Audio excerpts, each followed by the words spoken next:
often the thermal comfort in the space is not ideal, and it's pretty clear it has an impact on people's well-being and their ability to get their jobs done. A few months ago, there was one week where it was raining outside and we weren't getting any heat or daylight from the sun, and the office was just freezing, even though it was October in New Orleans and it was hot outside. I had a cold and I just could not get rid of it, and I think that the environment that I was working in had a lot to do with that. We're a design firm that offers both beauty and performance, so I was frustrated that we were delivering this to our clients but not within our own environment. Granted, we're in an office building, so we had very little control over the building facade and the building systems, but we had full control over the layout and the interior design of the space. In designing buildings, and specifically building facades, it's important to consider the space that we're creating behind these exterior walls. To understand how thermal and visual conditions within this office impact our work, I interviewed the entire EDR staff and ran a few experiments to put numbers to the metrics that we use in our everyday design discussions. Once we fully understand these numbers, we should be able to use our own space as a design tool. In the same way that we use it to understand dimensions in space, we should be able to use it to understand the various factors that affect the human condition. I know a lot of people around me are probably cold, but it's fine for me. I'm typically very cold in the office.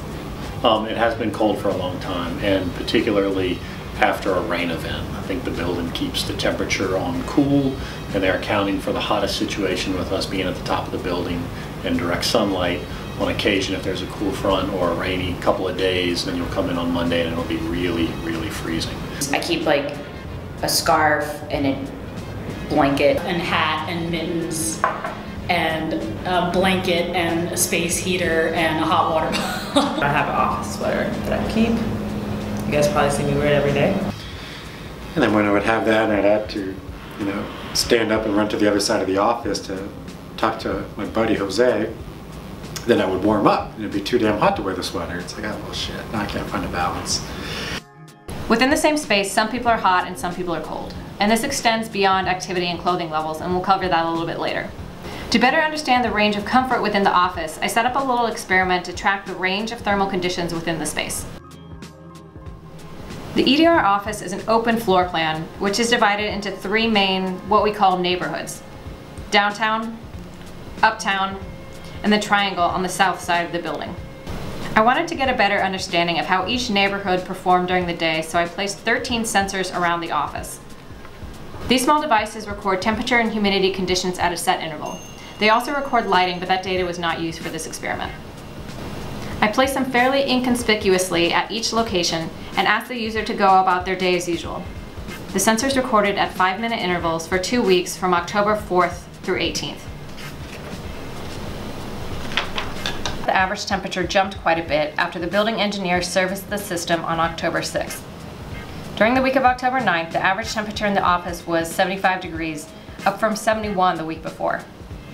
As we already know, steel conference room is quite a bit colder, tracking about 2 degrees below average workday temperature during that same week. Downtown, and then uptown averages. And then the triangle, which appeared to be the coldest of all the neighborhoods, not including steel. So as you can see, we got a lot of data out of this, and we'll break it down on an hourly basis, but first we just had to make sure that we could trust the readings that we were getting. So I ran 2 quick experiments to calibrate the data from the 13 different sensors. For 2 separate 24-hour periods, I left all 13 sensors recording at 5-minute intervals in the same location. Theoretically, if they were all calibrated correctly, they would all give the same temperature and humidity readings. I ran the first experiment on October 19th, immediately following the whole office survey. This dashed line shows the average of all 13 readings. When I overlay the highs and lows with the average, I noticed that the temperature readings are fairly close to each other, while the dew point reading experienced a much greater range. I ran the experiment again a month later on November 17th and got nearly identical ranges from both temperature and humidity. With an average discrepancy of 0.36 degrees Fahrenheit, I found the temperature reading to be acceptable and not in need of calibration.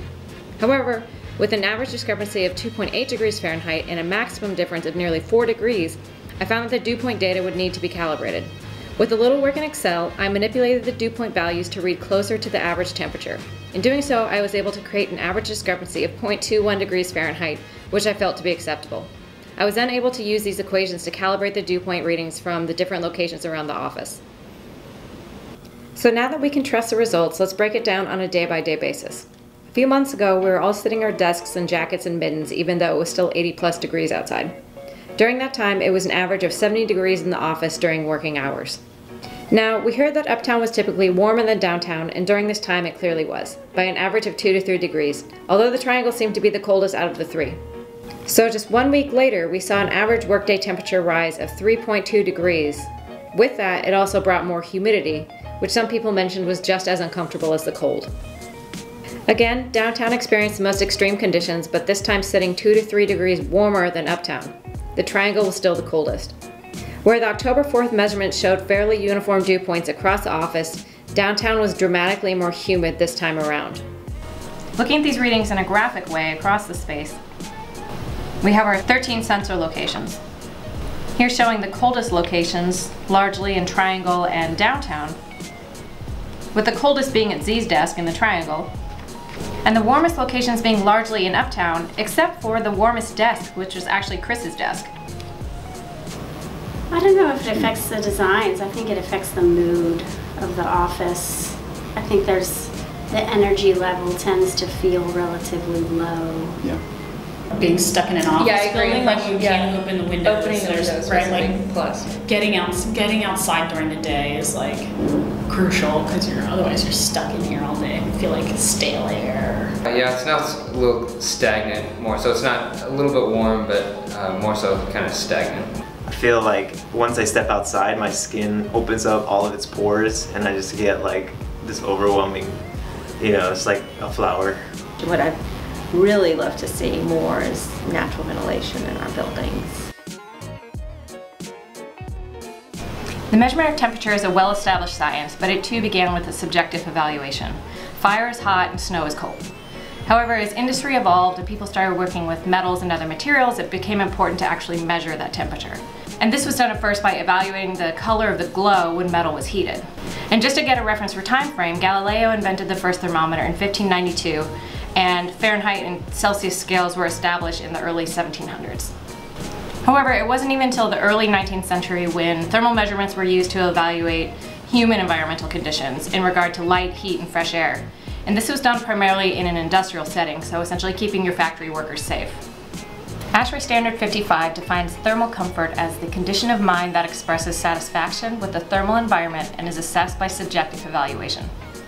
Thermal comfort standards encompass many individually and collectively quantifiable factors. Air temperature, humidity, air movement, clothing, activity level, and these are all captured in the psychometric chart. However, thermal comfort also includes many non-quantifiable factors such as mental and psychological states, personal habits, state of mind, education, the sort of things that make it particularly difficult to quantify and standardize. When Gail Breger and Richard Deere, who've written extensively on the topic, use an onion metaphor to describe the complexity of thermal comfort. Essentially, each new meaning adds a layer to the previous ones, which are preserved underneath. So while current comfort standards seek to satisfy 80% of occupants, it's really a moving target. I think it is important, absolutely, to keep the end user in mind.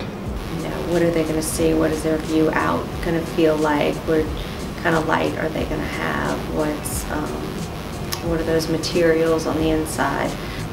I do think that's one thing we should work on though at the beginning of projects.